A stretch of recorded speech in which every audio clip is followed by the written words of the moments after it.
আজ আমরা দেখতে চলেছি 2025 সালে রিলিজ হওয়া একটি অসাধারণ মুভি, যার নাম হলো বিয়ন্ড দ্য ওয়াস্টল্যান্ড। এটি মূলত একটি জম্বি সার্ভাইভাল মুভি, যেটা মাত্র কয়েকদিন আগে রিলিজ হয়েছে। কিন্তু এই মুভির গল্প এবং কনসেপ্ট এত বেশি ইউনিক যে মাত্র কয়েকদিনের মধ্যে এই মুভিটি ওয়ার্ল্ড ওয়াইড অনেক বেশি জনপ্রিয়তা লাভ করেছে। কারণ আমরা সচরাচর যে সমস্ত জম্বি মুভিগুলোর গল্প দেখি, সেখানে শুধুমাত্র সাসপেন্স, থ্রিলার এবং জম্বি অ্যাটাক থাকে। তবে এই মুভির গল্পটিতে এই সমস্ত কিছু তো রয়েছেই, কিন্তু এর পাশাপাশি রয়েছে এক বাবা ছেলের নিঃস্বার্থ ভালোবাসার গল্প। একজন বাবা যে তার সন্তানের জন্য কি কি করতে পারে, আর একজন সন্তানই বা তার বাবার জন্য কোন পর্যায়ে যেতে পারে, সেটা দেখলে আপনারাও আপনাদের চোখের পানি ধরে রাখতে পারবেন না। আজকের এই মুভিটির গল্পটি এতটাই বেশি সুন্দর যে গল্পের শুরু থেকে শেষ পর্যন্ত কোথাও আপনাদের কাছে বোরিং লাগবে না। তাহলে চলুন ঘুরে আসা যাক ধ্বংস হয়ে যাওয়া পৃথিবীর এক বাবা ছেলের গল্প থেকে। তো গল্পটি শুরু হয় ভবিষ্যৎ পৃথিবীতে, যখন পৃথিবীতে ভয়ানক এক ভাইরাস ছড়িয়ে পড়েছিল, যেটা ছিল একটি জম্বি ভাইরাস। আর এই ভাইরাসটি আস্তে আস্তে এত বেশি মহামারী আকার ধারণ করেছিল যে খুব অল্প সময়ের মধ্যে ভাইরাসটি পুরো পৃথিবীতে ছড়িয়ে পড়ে এবং অনেক দ্রুত গতিতে মানুষের জম্বি ভাইরাসে ইনফেক্টেড হতে থাকে। মানুষের ঘরবাড়ি, রাস্তাঘাট সবকিছু একদম ধ্বংস হয়ে যায় এবং হাজার হাজার মানুষ ইনফেক্টেড হয়ে একে অপরকে মারতে থাকে।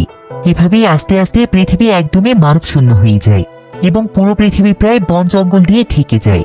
আর এখন পৃথিবীতে মাত্র কিছু সংখ্যক মানুষ বেঁচে আছে। তো এবার আমরা একটি ঘন জঙ্গল দেখতে পাই, আর সেই জঙ্গলের মাঝখানে ছোট্ট একটি বাড়ির মধ্যে একজন বাবা ছেলে সার্ভাইভ করছিল।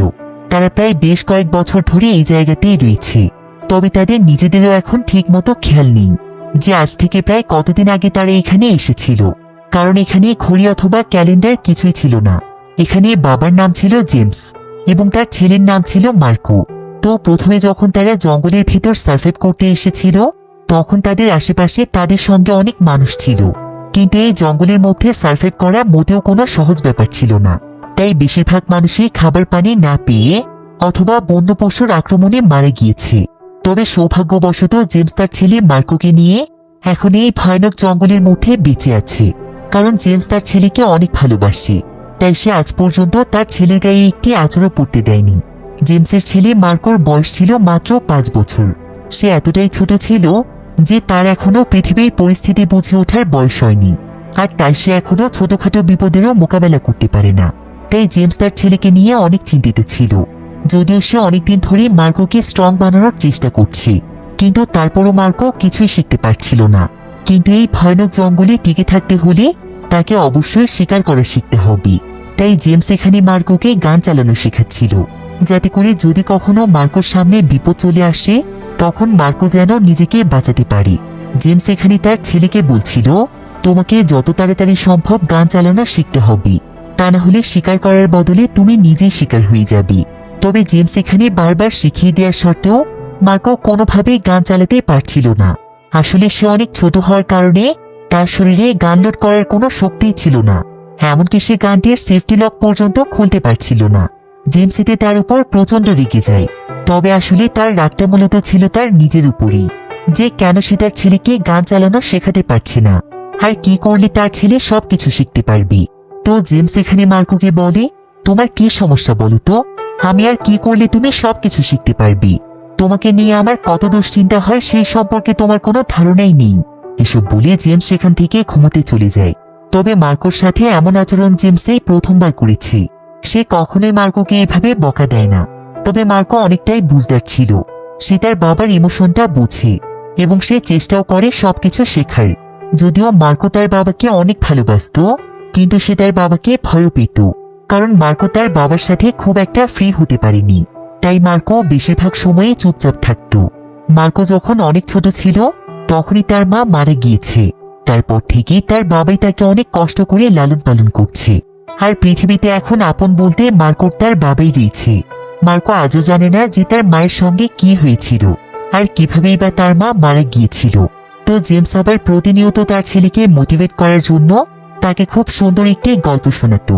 সে তাকে বলতো, জানো মার্কো, আমরা যে জঙ্গলটিতে রয়েছে এই জঙ্গলে একসময় একটা পরী থাকতো, আর সেই পরীটা বাচ্চাদেরকে অনেক ভালোবাসতো এবং বাচ্চারাও তাকে অনেক পছন্দ করত। কিন্তু একদিন হঠাৎ করে সেই পরীটা কোথাও গায়েব হয়ে যায়। কেউ তাকে আর কোথাও খুঁজে পায় না। আর তারপর থেকে জম্বিরা আমাদের পুরো পৃথিবী একদম দখল করে নিয়েছে এবং অনেক মানুষকে মেরে ফেলেছে। আর যেদিন কেউ সেই পরীটাকে খুঁজে বের করতে পারবে, সেদিনই পৃথিবী আবারও আগের মতো হয়ে যাবে, সমস্ত জম্বিরা গায়েব হয়ে যাবে। কিন্তু সেই পরীটাকে খুঁজে বের করার মোটেও কোনো সহজ কথা নয়। তবে বলা হয়ে থাকে যে একদিন একটা সাহসী ছেলে আসবে, যার ভেতরে থাকবে অনেক শক্তি, আর সেই একমাত্র সেই পরীটাকে খুঁজে বের করতে পারবে এবং পৃথিবীকে জম্বিদের হাত থেকে রক্ষা করবে। আর সেই ছেলেটির নাম কি হবে জানো? সেই ছেলেটির নাম হবে মার্কো। এই গল্প শোনার পর থেকে মার্কো সবসময় মনে মনে চিন্তা করত যে সে হয়তো সেই সাহসী ছেলে, যেখানে সেই পরীটাকে খুঁজে বের করে পৃথিবীকে জম্বিদের হাত থেকে রক্ষা করবে, যেটা অনেকটা ইংরেজি বর্ণমালার এমের মতো দেখতে। তাই মার্কো প্রায় সময় সেই চিহ্নটিকে দেখে মনে মনে চিন্তা করত যে তার বাবা হয়তো এই চিহ্নটি দেখেই তার নাম মার্কো রেখেছে। তবে এই চিহ্নটির পেছনে একটি গল্প রয়েছে, যেটা আমরা সামনে জানতে পারব। মার্কোর একটা স্বপ্ন আছে, সে পুরো পৃথিবীতে ভ্রমণ করতে চায়, কিন্তু তার তো পৃথিবী ভ্রমণ দূরের কথা, বরং সে আজ পর্যন্ত জম্বি কেমন হয় সেটাই দেখেনি, কারণ তার বাবা তাকে এতটাই আগলে রেখেছে। এমনকি তারা এখন যে জায়গাটিতে থাকছে সেখানকার আশেপাশেও জেমস একটি এরিয়া বানিয়ে রেখেছে, যেটার বাইরে সে আজ পর্যন্ত মার্কোকে কখনোই যেতে দেয়নি। কারণ যদি কখনো জঙ্গলের মাঝখানে জম্বিরা চলে আসে, তখন মার্কোর অনেক বড় বিপদ হয়ে যাবে, আর জেমস তো মার্কোকে ছাড়া বাঁচতেই পারবে না। কিন্তু যখনই জেমস তার এবং তার ছেলের জন্য খাবার পানি জোগাড় করতে যায় অথবা শিকার করতে যায়, তখন মার্কো লুকিয়ে লুকিয়ে জঙ্গলের মাঝখানে চলে আসে এবং সে আশেপাশে সবকিছু ঘুরে ঘুরে দেখতে থাকে, ঠিক যেমনটা তার স্বপ্ন। তো এভাবেই আজকে যখন মার্কো জঙ্গলের মধ্যে ঘোরাঘুরি করছিল, তখন কিছু দূর আসার পর সে সেখানে পরিত্যক্ত একটি ভ্যান দেখতে পায়। মার্কোর ইন্টারেস্ট জাগে যে ভ্যানটির মধ্যে কি আছে সেটা দেখার জন্য। তাই সে তখন কোনো কিছু চিন্তা না করে সে ভ্যানটির কাছে চলে যায় এবং সে দেখতে পায় যে ভ্যানটির মধ্যে অনেক খেলনা রয়েছে। এতে তো সে অনেক খুশি হয়ে যায়, আর সে দ্রুত ভ্যানটির ভেতরে গিয়ে খেলনাগুলো নিতে শুরু করে। কিন্তু ঠিক তখনই সে সেখানে একটি শব্দ পায়। এতে সে কিছুটা ভয় পেয়ে যায়, কিন্তু দেখা যায় যে সেখানে তার মতো একটি ছেলে রয়েছে। ছেলেটি জানায় যে তার নাম হচ্ছে নিক এবং সে এই ভ্যানটির মধ্যে তার মায়ের সঙ্গে থাকে। নিক আসলে একটি স্পেশাল চাইল্ড ছিল, তার ডাউন সিনড্রোম নামক একটি রোগ রয়েছে। তবে সে মার্কোর চাইতে বয়সে কিছুটা বড় ছিল, কিন্তু বুদ্ধিতে সে মার্কোর চাইতে অনেক ছোট। তাই সে মার্কোকে দেখে অনেক ভয় পাচ্ছিল। কিন্তু মার্কো তখন নিজেই তার সঙ্গে গল্প করে এবং কিছুক্ষণের মধ্যে সে নিকের সঙ্গে অনেক ফ্রি হয়ে যায়।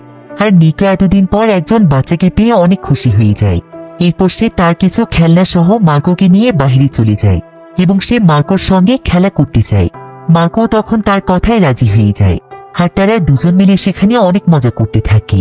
মার্কো এখানে একজন সঙ্গী পেয়ে অনেক খুশি ছিল, কারণ তার বাবার পরে নিকি ছিল তার প্রথম বন্ধু।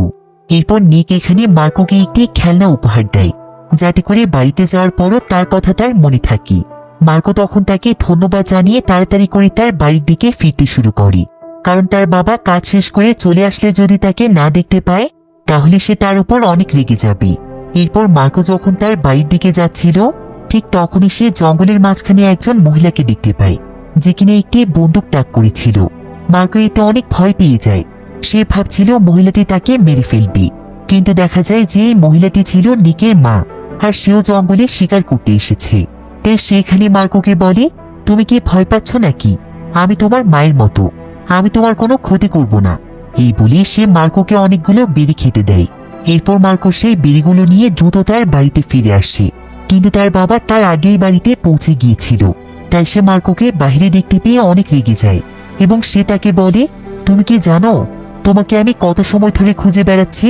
তোমাকে বারবার বলেছিলাম ঘরের ভেতরে থাকতে, কিন্তু তারপরে তুমি আমার কোনো কথাই শুনছো না। যদি বাহিরে তোমার কিছু হয়ে যায়, এরপর থেকে যদি আমি তোমাকে এমনটা করতে দেখেছি, তাহলে আমার চাইতে খারাপ আর কেউ হবে না। আমি শিকার করতে গেলে তুমি বাড়ির ভেতরেই থাকবে। মার্কো এতে ভীষণ ভয় পেয়ে যায়, আর সে মাথা নিচু করে তার বাবার কাছে ক্ষমা চায়। তবে মার্কোর আজকে ভীষণ মন খারাপ ছিল, কারণ নিকের মাকে দেখার পর থেকে তার আর কিছুই ভালো লাগছে না। মার্কোর তার নিজের মায়ের কথা মনে পড়ছিল, কারণ নিকের মা তো অন্য কারো মা। তারপরও সে তাকে কত ভালোবেসেছে, কত আদর করেছে, তাহলে নিজের মা না জানি তার সন্তানকে কতটা ভালোবাসে। এসব ভেবে মার্কোর তার মায়ের কথা অনেক মনে পড়ছিল। মার্কো চিন্তা করছিল যে তার মা এখন কোথায় আছে, আর তার মা তাকে ছেড়ে কোথায় বা চলে গিয়েছে। যদি তার বাবার মতো আজ তার মা